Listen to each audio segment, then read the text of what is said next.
This morning at 7 a.m., the union representing those who man America's air traffic control facilities called a strike.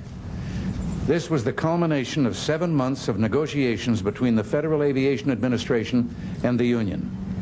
At one point in these negotiations, agreement was reached and signed by both sides, granting a $40 million increase in salaries and benefits.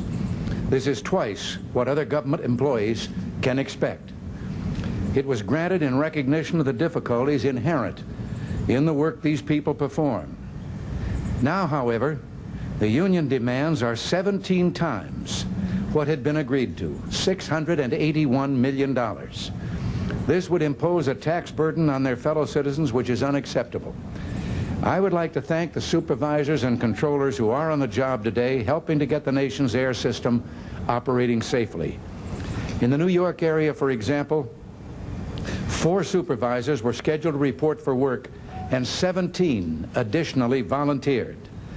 At National Airport, a traffic controller told a news person he had resigned from the union and reported to work because, quote, "How can I ask my kids to obey the law if I don't?"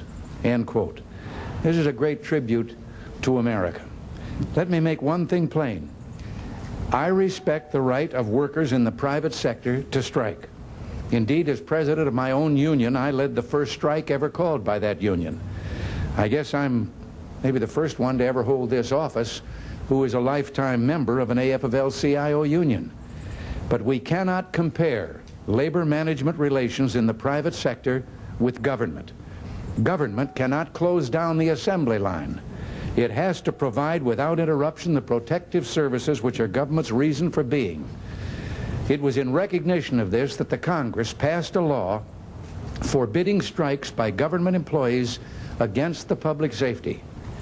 Let me read the solemn oath taken by each of these employees in the sworn affidavit when they accepted their jobs. I am not participating in any strike against the government of the United States or any agency thereof, and I will not so participate while an employee of the government of the United States or any agency thereof.